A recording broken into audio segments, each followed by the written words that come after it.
Assalamualaikum warahmatullahi wabarakatuh. Oke, gimana? Sehat ya? Untuk pertemuan kali ini kita akan belajar tentang teks eksposisi. Ya, langsung saja ya, kita baca materinya. Nah, what is exposition text? Secara bahasa, analytical bermakna examining or liking to examine things very carefully. Artinya suka memeriksa, menguji sesuatu secara hati-hati. Sedangkan makna exposition adalah a comprehensive description atau penjelasan secara luas.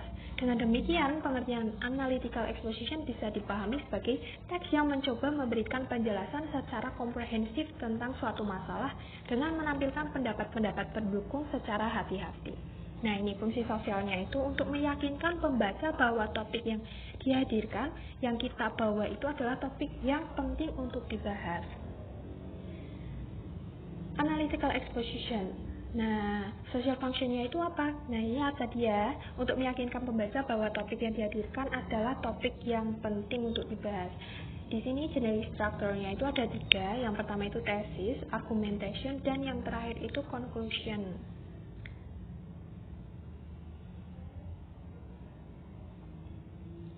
Nah, tesis ini maaf ya nih, PPT-nya Miss agak kepotong karena Miss itu sebenarnya tadi itu ngeditnya itu di laptop, tapi entah kenapa kalau di HP itu jadi kepotong kayak gini. Oke ya. Oke, ini yang pertama itu tesis. Nah, biasanya tesis itu terdapat di bagian paling atas. Nah, penulis itu harus memberitahu pembaca tentang topik. Nah, tesis ini itu berupa topik yang akan kita bahas dalam teks eksposisi. Tesis biasanya ditemukan di paragraf pertama. Di bagian ini pembaca juga bisa melihat mengapa penulis memberikan pendapat terhadap hal yang menjadi topiknya. Nah, yang kedua itu adalah argumen. Di paragraf selanjutnya kita bisa menemukan bagian argumen. Penulis akan menuliskan pendapat untuk mendukung topik utama yang telah disampaikan sebelumnya. Biasanya dalam analytical exposition terdapat lebih dari 2 argumen. Semakin banyak argumen yang ditampilkan, pembaca akan semakin percaya bahwa topik yang dibahas adalah topik yang penting atau membutuhkan perhatian. Nah, biasanya tuh di argumen ini ciri-cirinya itu kayak gini, first, second, third, nah kayak gitu. Baiknya itu argumennya itu lebih dari 2. Kenapa? Karena biar pembaca itu yakin, oh ini argumennya ada banyak. Kalau semisal cuma 2, cuma 1, itu pembacanya akan merasa kayak masa sih kurang percaya gitu, kurang tertarik juga. Nah, yang terakhir itu adalah conclusion. Bagian ini selalu terletak di akhir teks dan menjadi paragraf penutup tulisan. Reiteration berisi penegasan kembali posisi dan pendapat penulis terhadap topik utama. Nah, ini contohnya ya. Cars should be banned in the city. As we all know, cars create pollution and cause a lot of road deaths and other accidents. Nah, ini paragraf yang paling atas, yang paling luar itu adalah tesis atau topik dari bacaan ini, teks eksposisi.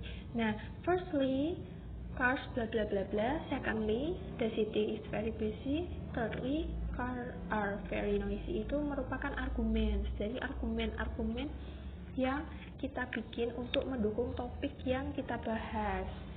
Ini argumennya di sini ada 3 ya, firstly, secondly, thirdly. Nah, yang terakhir ini conclusion. In conclusion, cars should be banned from the city for the listeners.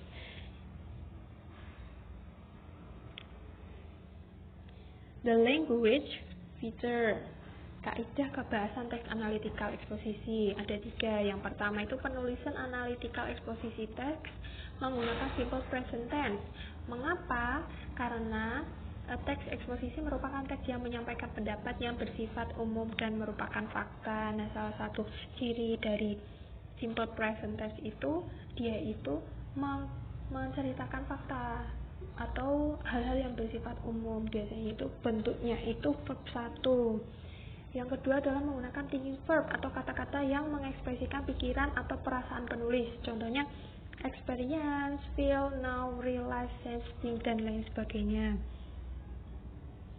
Nah, ini yang terakhir itu menggunakan internal conjunction, yaitu kata penghubung yang menghubungkan argumen di antara 2 klausa.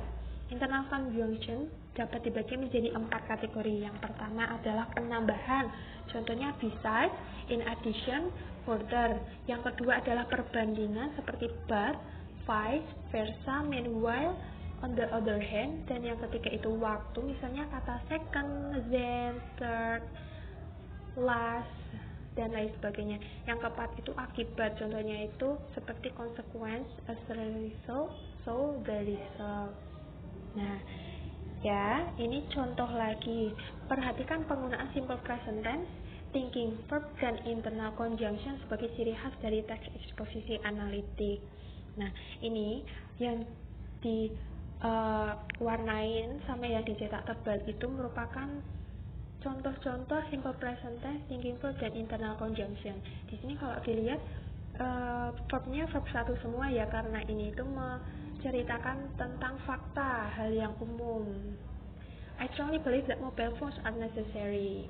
Saya sangat percaya bahwa penggunaan telepon itu sangat penting, sangat umum, sangat penting ya.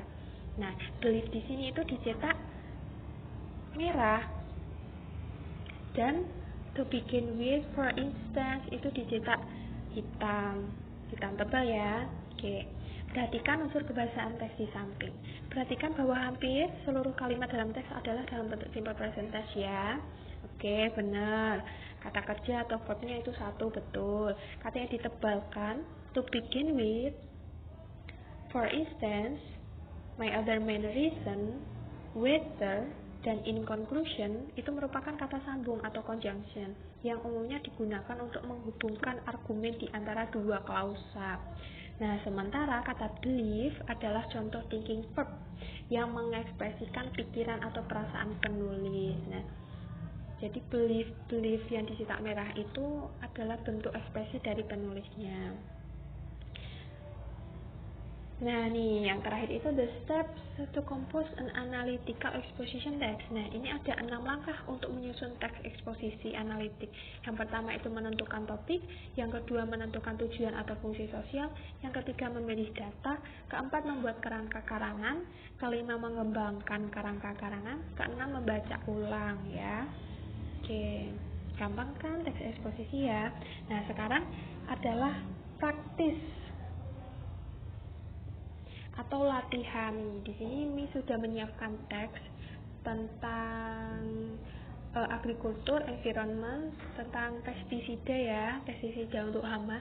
Nah, kalian baca, kemudian kalian kerjakan soalnya ini ada 5 soal pilgen. Kalau sudah selesai bisa dikirim via Japri ya. Oke. Sampai situ dulu penjelasan kali ini. Jika ada yang ditanyakan atau ada yang belum paham bisa langsung japri ke Miss atau boleh komen di GC, silahkan monggo. Oke, untuk materi kali ini Miss sudahkan ya. Terima kasih. Wassalamualaikum warahmatullahi wabarakatuh.